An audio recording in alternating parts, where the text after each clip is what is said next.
Good morning students. सो बेटा कल आप सोलो का मॉडल किया, ठीक है। सो हुण अपने कोल है सोलो के मॉडल दी एग्जाम्पशनस कीतियां, सोलो के मॉडल दी इक्वेशनस कीतियां, ठीक है। सो हुण अपने कोल है पॉसीबल ग्रोथ पैटर्नस, ठीक है। सोलो सेज कि एक मैथेमैटिकल ट्रिक है जी यूटिलाइज की जा सकती है to analyse the implications of Solow model, कि जो सोलो के मॉडल ने किया है उसनूं एक्सप्लेन करने वास्ते ਆਪਾਂ ਜਿਹੜੀ है इक्वेजन है या ਜਿਹੜੀਆਂ ਉਹਦੀਆਂ ट्रिक्स ने उन्होंने अपना सकते हाँ। उन्हें वो कहता है कि फ्रॉम इक्वेजन टू अपने कोल see Y is the function of K and L, मतलब प्रोडक्शन है जी किहदे नाल हुंदी है, कैपिटल ते लेबर की हेल्प नाल हुंदी है। फिर कहता है कि आप जो दोनों साइड्स में एल दे नाल डिवाइड कर लीए तो अपने को आ जाता है Y upon L is the function of K upon L and L upon L 1 हो जाऊगा। 1 मीनस खत्म ही हो जाता है। वाई अपॉन एल की जगह पर आप स्मॉल वाई लिख दें हाँ, के अपॉन एल की जगह पर आप स्मॉल के लिख दें हाँ। ये होगी तुहाडे कोल कैपिटल स्मॉल के होगी capital labour ratio, y l होगी तुहाडे कोल आउटपुट पर लेबर, एक लेबर कितनी आउटपुट प्रोड्यूस कर रहा है। सो आह वाली इक्वेजन है जी मैंने की शो कर रही है एक alternative way to think about a production function, जिहदे विच हर एक चीज़ है जी क्वांटिटीज़ पर वर्कर के हिसाब नाल मैजर की जाऊगी। सो ये वाली जी इक्वेजन है कि दसदी है कि आउटपुट पर वर्कर किहदा फंक्शन है, ये डिपेंड करता है on the amount of capital per worker, कि एक वर्कर के उत्ते असीं कैपिटल कितनी लगाई है। जिन्नी अमाउंट ऑफ कैपिटल एक वर्कर के उत्ते लगावांगे उन्नी ही आउटपुट वो लेबरर है जोड़ा वो दे सकता है। टोटल कैपिटल स्टॉक ग्रो करता है जो सेविंग्स ने जिहड़ियां डेप्रीसीएशन तो वध हुंदियां ने, but capital per worker grow करती है जो savings are also greater than what is needed to keep new workers with the same amount of capital as existing workers है। पर सेविंग्स कहता उदों होर ज़्यादा हो जांदियां ने जो असीं नवें वर्करस नूं ਉਹੀ कैपिटल दे के काम करवाने जी पहला वर्करस नूं दिती हुई है। सो ये देखने वास्ते कि कैपिटल एकमुलेशन का पाथ, कैपिटल एकमुलेशन का होंदा रेट ऑफ प्रॉफिट कैपिटल का जिहड़ा वो कंसिस्टेंट है with any rate of growth of the labour force towards a steady state. ये देखने वास्ते प्रोफैसर सोलो ने अपनी फंडामेंटल इक्वेजन दी है डेल्टा के की है growth of capital labour ratio this small K growth of capital delta change, ठीक है। S F K is your a saving the function है, saving is a function of this K is what capital labour ratio, saving is a function of capital labour ratio minus N into देखो N plus this standard deviation का sign है N plus standard deviation of के।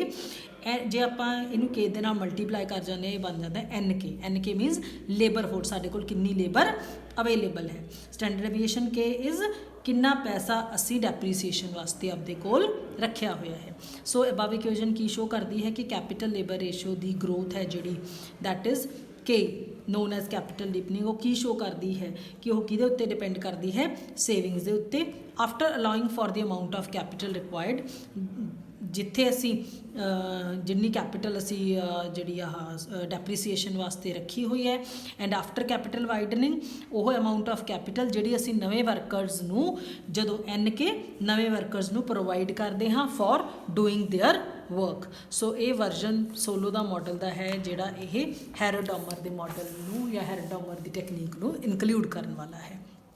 सो सोलो कहता है there will be a state जदों capital ते output per worker are no longer changing, इस particular state नूं असीं कहांगे स्टडी स्टेट पाथ, मतलब जो साडी जिहड़ी ग्रोथ है वो एक स्टडी स्टेट के उत्ते चल रही है।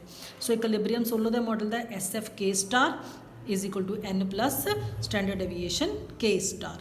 सो बेस्ड ऑन अबव इक्वेजन एक डायग्राम बनाई है, पॉसिबल पैटर्नस ऑफ ग्रोथ दसते हैं कि किदा ग्रोथ हो सकती है। Here capital ratio labour ratio असी इत्थे ओ एक्स एक्सिस ते लिया है, ओ वाई एक्सिस के उत्ते आउटपुट लेबर रेशो नूं लिया है। स्टडी स्टेट नूं सैट करने वास्ते असीं मन के चलते हैं कि डेल्टा के है वो जीरो है, जी डेल्टा के जीरो साडे कोल सिर्फ आही इक्वेजन बच जाती है। सो के स्टार की है level of capital per worker और पर लेबरर जो इकोनॉमिक स्टडी स्टेट दे विच है। सो इत्थे आ वाली कर्व है जिहड़ी बेटा तुहाडे कोल सेविंग दी कर्व शो की गई है, आ तुहाडे कोल लेबर प्लस डेप्रीसीएशन दी कर्व शो की गई है, आ तुहाडे कोल function of capital per worker sorry output per worker show की गई है, ठीक है। सो इत्थे जिहड़ा इक्विलिब्रियम है किस पॉइंट के उत्ते हुंदा है, ई पॉइंट के उत्ते, जिथे एन प्लस स्टैंडर्ड डेविएशन के ते एस एफ के आपस दोनों इंटरसैक्ट करदियां ने।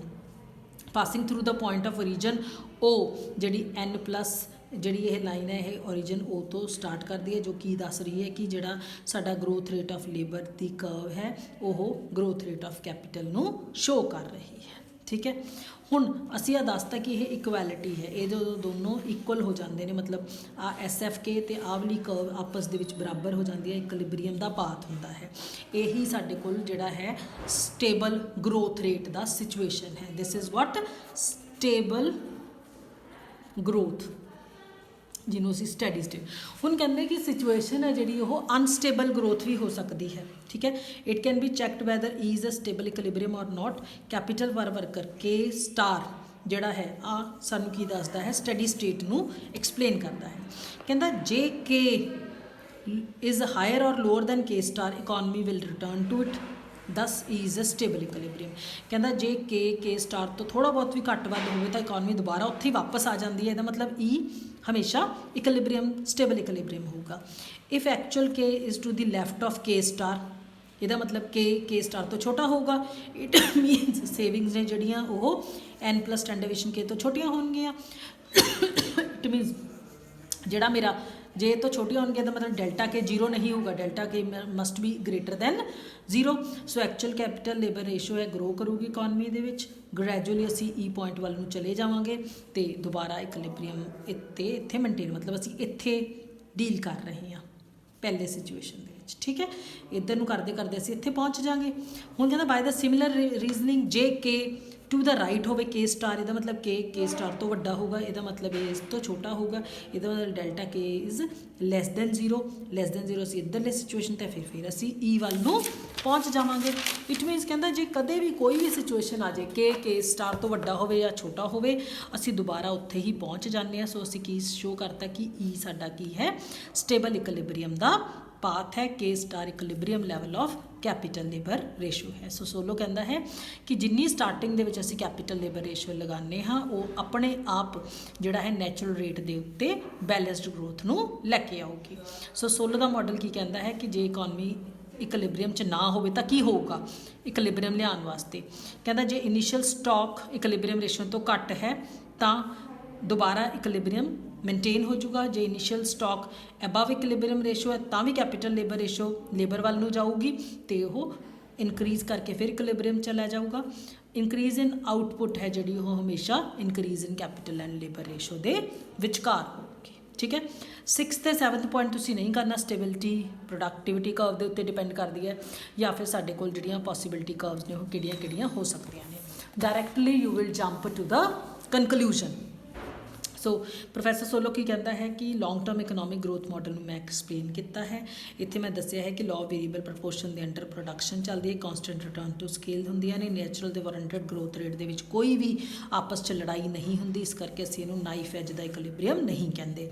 ਇਕੋਨਮੀ ਆਪਣੇ ਆਪ ਨੂੰ ਐਡਜਸਟ ਕਰਦੀ ਹੈ with the given rate of labour force ਅਤੇ ਸਟੇਬਲ ਪ੍ਰਪੋਰਸ਼ਨੇਟ ਐਕਸਪੈਂਸ਼ਨ ਸਟੇਟ 'ਤੇ ਪਹੁੰਚ ਜਾਂਦੀ ਹੈ, ਜਿੱਥੇ change in capital is equal to change in labour is equal to change in output. So Solow ਦਾ ਮਾਡਲ ਹੈ ਜਿਹੜਾ ਉਹ ਨਿਊ ਕਲਾਸੀਕਲ ਮਾਡਲ ਹੈ, ਜਿਹੜਾ ਕਿ ਹੈਰੋਡਾਮਰ ਦੇ basic features homogeneous capital, proportional saving function, given growth rate, ਇਹਨਾਂ ਸਭ ਨੂੰ ਐਕਸਪਲੇਨ ਕਰਦਾ ਹੈ। ਕੰਟੀਨਿਊਸ ਪ੍ਰੋਡਕਸ਼ਨ ਫੰਕਸ਼ਨ ਹੈ ਜੋ ਕਿ ਨਿਊ ਕਲਾਸੀਕਲ ਪ੍ਰੋਡਕਸ਼ਨ ਫੰਕਸ਼ਨ ਨੂੰ ਸਪੋਰਟ ਕਰਦਾ ਹੈ।